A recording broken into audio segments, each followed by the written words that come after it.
Bonjour juste fitter et juste fitteuse, je suis Nsakalan Gita, coach en perte de poids rapide. J'accompagne les personnes ambitieuses à retrouver forme, succès et vitalité. Bonjour juste fitter, bonjour juste fitteuse, j'espère que vous allez bien. Bienvenue dans ce nouveau podcast. Donc là aujourd'hui la neige est tombée, il y a des petits rayons de soleil assez intéressants. Donc là j'en profite pour me balader et pour prendre le soleil malgré la neige. Donc là on va traiter d'un sujet qui me tient à cœur. Le thème c'est pourquoi rester moche. En fait j'avais un slogan. Le slogan c'était la vie est trop courte pour rester moche. Et ce slogan en fait j'avais fait exprès de le mettre en avant parce que c'était, je le trouvais pertinent. Parce que ça relevait en fait d'une réflexion que j'avais par rapport à la beauté et la mocheté en l'occurrence.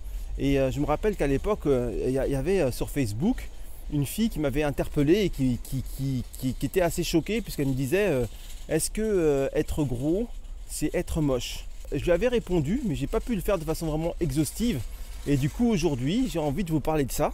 J'ai envie qu'on revoie un peu ça parce que là on a un format assez sympa sur lequel on peut vraiment s'exprimer et on peut vraiment déployer un peu les idées et les concepts. On n'est pas dans l'affect et tout, on va vraiment développer le concept de la mocheté. Pourquoi rester moche? Alors déjà, qu'est-ce que c'est qu'être moche? Chacun a sa conception de la mocheté comme chacun a sa conception de la beauté. Moi pour ma part, quelqu'un qui est moche, c'est quelqu'un qui développe sa propre mocheté. Je m'explique. En fait, ce qui se passe par rapport à votre état d'esprit, par rapport à comment vous êtes, vos dispositions d'esprit, vous allez, entre guillemets, vous épanouir ou vous renfermer. C'est un peu comme les vieux qui sont très aigris, vous voyez. Les vieux qui sont très aigris, en général, ils sont très moches. Ils sont très moches de par ce qu'ils dégagent, par les ondes qu'ils dégagent. Et ils sont très moches, même ça se voit même physiquement, quoi. En général, quand vous êtes refermé et que vous êtes aigri, ça se voit sur les traits de votre visage. D'accord? C'est rare de voir quelqu'un de très beau être très moche à l'intérieur, mais vraiment très moche. En général, quand tu es très moche à l'intérieur, ça se voit en fait. Ça se voit et ça se ressent. Et après, tu as des gens qui peuvent se camoufler avec le maquillage, avec plein de choses et tout. Mais malgré des traits qui peuvent sembler être parfaits, tu vois la mocheté en fait. Lorsque tu enlèves le Photoshop, tu enlèves l'éclairage, tu enlèves par exemple des mannequins par exemple. Il y a des mannequins qui sont super photogéniques.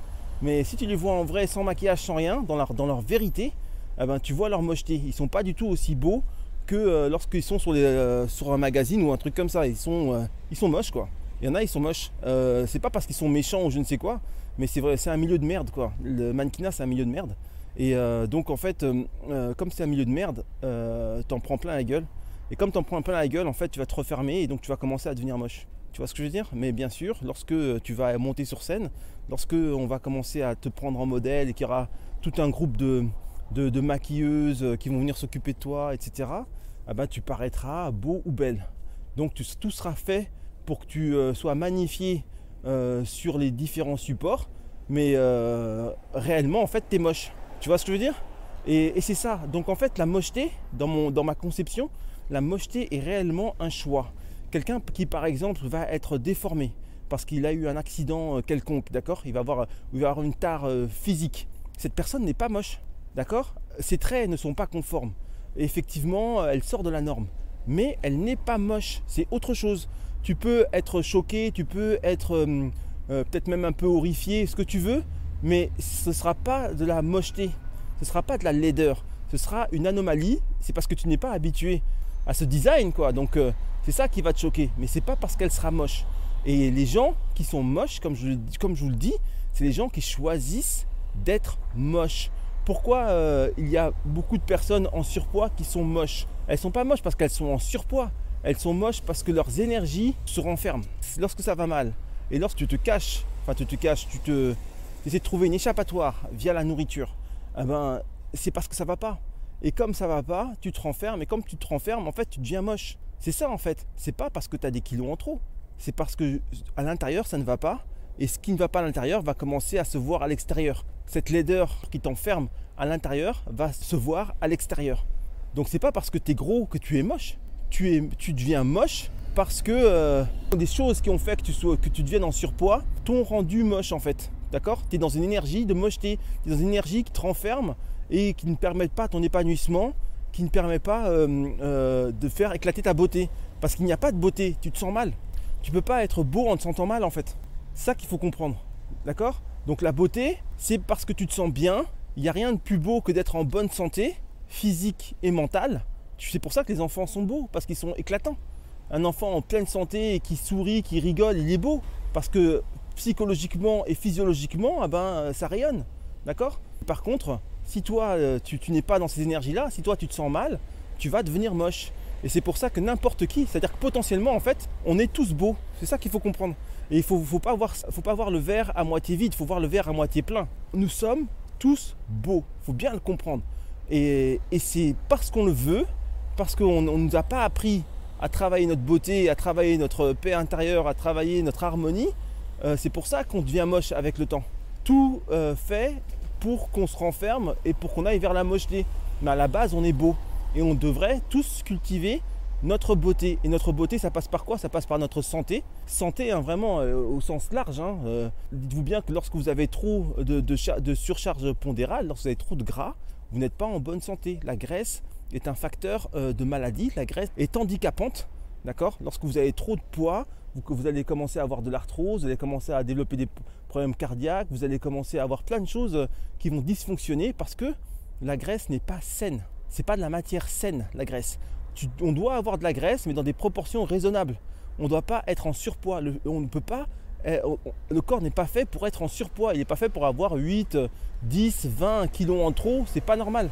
D'accord? Tu dois avoir des proportions. Et d'ailleurs, même dans les impédance-mètres, lorsque vous vous pesez, ils le disent. Dans le mien, en fait, j'en ai un professionnel. Vous avez en fait des parts colorées. Donc il y a le jaune, il y a le vert. Donc là, ça va. Dès que tu es dans le jaune, tu es en surpoids. Dès que dans le rouge, tu es dans le rouge, tu es dans l'obésité. D'accord? Et l'impédance-mètre, il le dit tout de suite. Hein. En fonction de ton taux de graisse, de ton taux de masse grasse, tu es surpoids ou obésité, entre guillemets, tu es sain ou tu es malade. D'accord? Il le dit. Donc c'est pas moi qui l'invente. Après, on pourra toujours commencer à polémiquer, je ne sais quoi, avec les mouvements de oui, fat is beautiful ou je ne sais quoi. À partir du moment où tu es trop gras, tu es malade. Tu commences à rentrer dans le côté obscur de la force, d'accord? Tu commences à rentrer dans le dysfonctionnement. Il faut bien le comprendre. Et c'est simple à comprendre, d'accord? Donc, votre beauté, vous pouvez la cultiver. Vous la cultivez en étant en bonne santé. Vous la cultivez en travaillant. Si vous ne travaillez pas votre beauté, vous finirez par devenir moche, d'accord? Et pourquoi tu veux rester moche? C'est parce qu'il y a beaucoup de gens qui, à force d'être dans le monde dans lequel on est, parce qu'on est dans un monde médiocre, c'est-à-dire que la médiocrité est mise en avant, la normalité est mise en avant, mais tu n'es pas venu au monde pour être normal, tu n'es pas venu au monde pour être comme tout le monde ou pour être médiocre, d'accord? Nous sommes tous des rayons de soleil, nous sommes tous resplendissants et on est venu au monde pour briller comme des étoiles, quoi. C'est pour ça, et c'est pour ça que quand tu brilles, tu te sens bien. Et quand tu es dans ta norme, tu fais pas de vagues, mais tu te sens pas réellement bien. Tu peux pas vivre en restant dans la norme et dire qu'à la fin de ta vie, oui, j'ai vécu une vie extraordinaire, c'est pas vrai. Tu auras juste vécu une vie dans la crainte et dans la peur de sortir de la norme, dans la peur d'être toi-même, tu vois. Donc en gros, tu serais passé à côté de ta vie au final. D'accord? Moi, je vois plein de gens, la majorité de gens que je croise, c'est des gens magnifiques, mais qui ont cultivé leur mocheté. Et c'est pour ça que je dis, pourquoi veux-tu rester moche? Pourquoi rester moche? Tu es beau, sois beau. Pourquoi rester moche? D'accord? Et te contente pas d'un peu. Te dis pas, voilà, je suis un peu moins obèse que...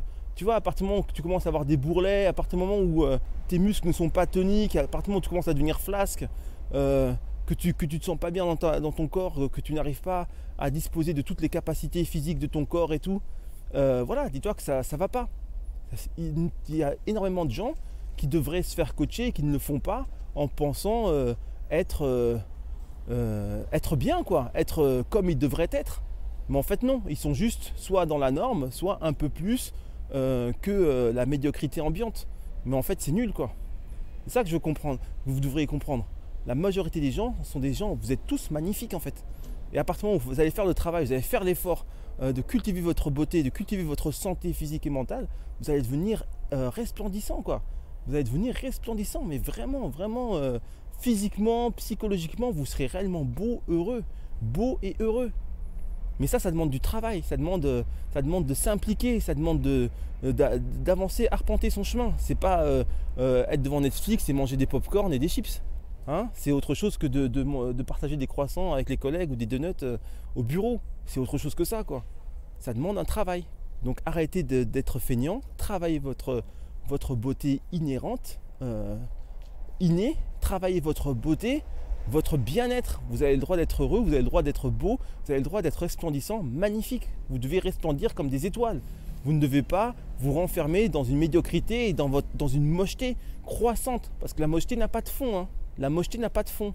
Il y a plein de gens qui pensent ne pas devoir se faire coacher et qu'un beau jour, ils vont se réveiller et ils vont se dire « Ah mince, là je suis descendu trop bas ». N'attendez pas d'être au pied du mur pour faire les choses. Parce qu'à un moment, c'est trop tard. Et à un moment, la mocheté est tellement grande que l'effort pour revenir à la norme est immense. C'est pour ça qu'il y en a qui abandonnent. Donc pendant que vous avez encore la force de le faire, redevenez très vite beau. C'est très important. Redevenez très vite beau, que ce soit avec moi ou avec qui vous voulez, mais faites en sorte de redevenir beau. C'est très important et travaillez dessus. Mais c'est mieux que vous le fassiez avec quelqu'un qui est au courant de ça, qui a conscience de ça, qui a ce ressenti, qui a cette intuition, d'accord ?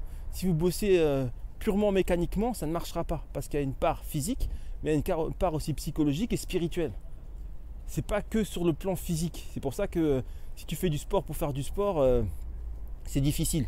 Il y a une autre dimension. Il y a aussi un échange qui n'est pas palpable. D'accord ? Donc c'est bien que le coach ait cette sensibilité. Et s'il ne l'a pas, bon après, je ne sais pas. Mais vous êtes au courant, donc vous allez faire les choses. Et comme ça, on va améliorer un peu le paysage ambiant, hein, cette grisaille ambiante. On va mettre un peu de lumière dans ce monde sombre. Brillez de mille feux parce que vous êtes magnifique. Vous êtes né magnifique. Redevenez magnifique et demeurez magnifique. N'allez pas vous assombrir et devenir moche et rester moche. Et voilà. Donc de toute façon, à partir du moment où tu commences à ne plus être en bonne santé, tu commences à avoir trop de gras, tu commences à pas te sentir bien, tu commences à comment on appelle ça, tu le sens quand ça va pas en fait. J'ai pas besoin de te le dire, tu le sens. Donc arrête de te mentir à toi-même, sois franc et fais le travail. Ok ? Voilà. Je vous remercie d'avoir suivi ce petit podcast. Je vous dis à très vite pour le prochain. Ciao, ciao. Je te remercie d'avoir suivi mon podcast. Si ça t'a plu, n'hésite pas à t'abonner, liker et partager. Pour plus d'infos concernant mes prestations, tu peux te rendre sur mon site web justefit.com. Je te dis keep the vibe up, à très vite. Ciao ciao.